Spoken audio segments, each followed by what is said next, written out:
बुद्धि का वरदान। जैसा कि मत्ती की पुस्तक उसके 22वें अध्याय की 21वीं आयत में लिखा, तब उसने उनसे कहा, जो कैसर का है वह कैसर को, और जो परमेश्वर का है वह परमेश्वर को दो।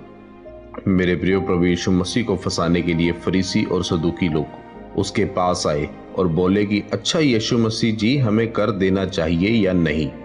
अगर प्रभु यीशु मसीह बोलते हाँ देना चाहिए, तो सारे इजरायली उनसे निराश हो जाते कि वह एक इजरायली होकर रोमियों की तरफ है, जो हमारे ऊपर बहुत सारे कर का बोझ डालते हैं। अगर यीशु मसीह बोलते कि नहीं देना चाहिए, तो वह लोग राजा के पास जाकर उसकी चुगली करते कि देख राजा, यीशु तेरे खिलाफ लोगों को भड़का रहा है।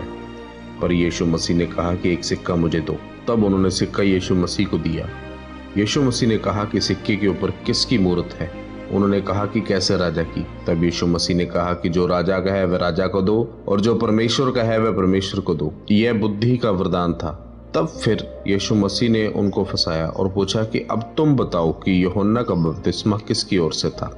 परमेश्वर की ओर से था या फिर मनुष्य की ओर से था? अब अगर फरीसी सदूकी सभी लोगों के सामने बोलते कि परमेश्वर की ओर से था, तो वह फंसते कि फिर तुमने विश्वास क्यों नहीं किया।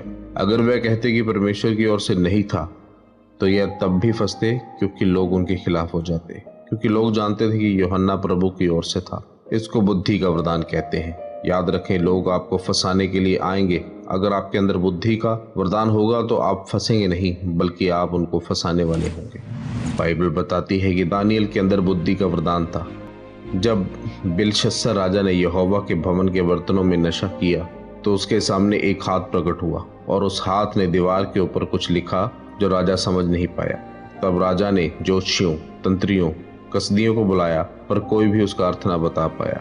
जब राजा को दानियल के बारे में पता चला कि उसके अंदर समझ और सपनों का अर्थ बताने की और कठिन बातों का अर्थ बताने की बुद्धि पाई जाती है, तो राजा ने दानियल को बुलाया और दानियल ने उस हाथ से लिखे हुए लेख का अर्थ बताया।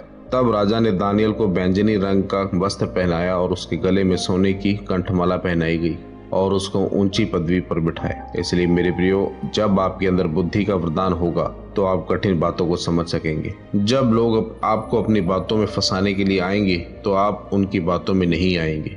आज ही परमेश्वर के आगे प्रार्थना करें और बुद्धि के वरदान को मांगे, क्योंकि बुद्धि का वरदान शैतान के लिए एक हथियार है। इस वचन के द्वारा परमेश्वर आपको आशीषित करे। आमीन।